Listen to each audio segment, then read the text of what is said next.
வந்து பார்க்க நல்ல தண்ணி வந்தாலும் பரவாயில்ல. ஏன்னா ஏரி உள்ளக்கிற உபரி நீர் தான் பாதி வருது உள்ள.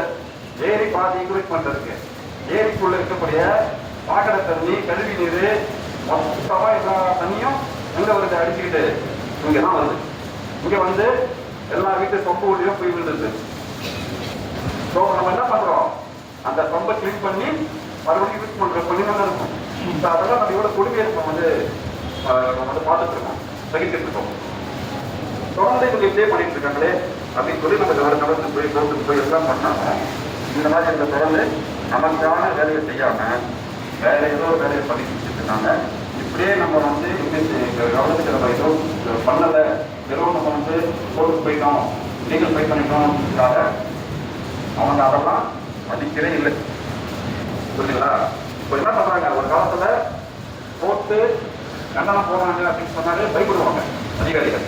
இப்படி கண்டனத்து போயிட்டு கோர்ட்டு கண்டனத்துக்கு போய் பனிஷ்மெண்ட் பண்ணா கூட இவங்க போய் ஒரு அபிக்க வச்சு கொடுத்துட்டு மன்னிப்பு கேட்டு வந்துடுறாங்க.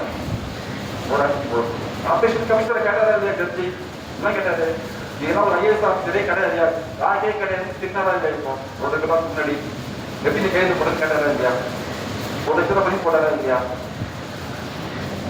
அப்ப போயிட்டு உடனே அபிடேட் போட்டு மன்னிப்பு கேட்டு வைப்பாங்க. இது கிடையாது. அப்போ ஒரு நிர்வாகத்துறை ஒரு நிர்வாகத்தை நம்பி தான் நமக்கு இருக்கும் இல்லையா? அரசியல் வச்சு பண்ண மாட்டாங்க. இப்போ நிர்வாகத்துறை ஐஏஎஸ் ஆஃபீஸர் இருக்கீங்க, அதுக்கு எதுக்கு ஒரு டிபார்ட்மெண்ட்டுக்கு ஒரு ஐஏஎஸ் ஆஃபீஸர் இருக்கீங்க. ஸோ உங்க கவனத்துக்கு தான் நாங்கள் கொண்டு வரோம் இந்த பிரச்சனையை.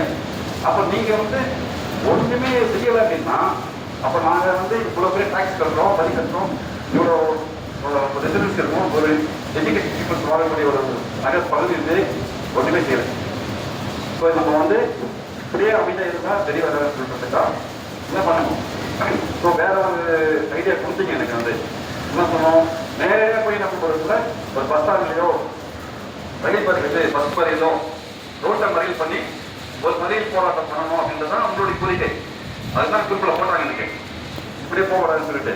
சரி வேண்டாம், இப்போ நம்ம எடுத்தோடனே ரொம்ப ஷார்ப்பாக போட வேண்டாம், முதல்ல ஒரு கவர்னர் ஈர்ப்பு போராட்டம் பண்ணணுன்றதுக்காக தான் நம்ம சிம்பிளா பண்ணுவோம் அப்படின்னு சொல்லி எல்லா வீட்லையும் கருப்பு கொடி கட்டி, கருப்பு கொடி கட்டினா மட்டும் போதாது. ஸோ அசம்பிளி ஆகி நம்மளுடைய நேரடியாக நம்ம எதிர்ப்பு கவர்னர் ஈர்ப்பையும் நம்ம வந்து சொல்லி எதிர்ப்பை தெரிவிக்கணுன்றதுக்காக தான் இன்னைக்கு இந்த விஷயத்தை நம்ம பண்ணியிருக்கோம்.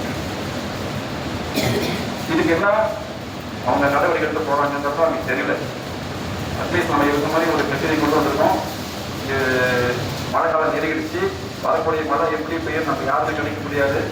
இந்த சூழல் இருக்கும். நம்ம வந்து மழை வந்தாலே 50 டேஸ்ல மழை ஸ்டார்ட் ஆகுதுன்னு சொல்றாங்க. ஆனா கொஞ்சம் கூட இவங்க நம்மளுடைய பகுதி மக்களுடைய கோரிக்கையும் மக்களுடைய இந்த கிரிமினல்ஸையும் சாதனை பண்ணாம வேற ஒரு பணியை வேகமா ஸ்பீடா வேலை செஞ்சுட்டு இருக்காங்க உட்காந்துட்டு. ஸோ இதுக்கு நம்ம வந்து கண்டிப்பாக கடை தெரிவிக்கணும்.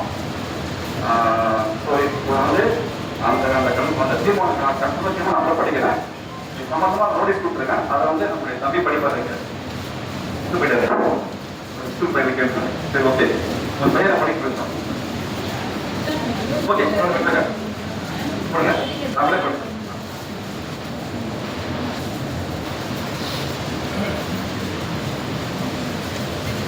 வேற டவுட் இருக்கா சார்? எதாவது கேட்குமா சார்? நான் வந்து இல்லை எல்லாமே தெரியுமே. இது ஒரு முயற்சி எடுத்திருக்கோம். ரெண்டாவது, இப்போ இந்த பார்க்கு நம்ம பண்றாங்க இல்லையா, இதுக்கு தனியா ஒரு இட்டு போறதுக்காக அந்த அபைக்கை ரெடி பண்ணிருக்காங்க. ஏற்கனவே ஒரு கோர்ட்டு கேஸ் கொடுத்து கண்டனத்துக்கு போயிருந்தோம்.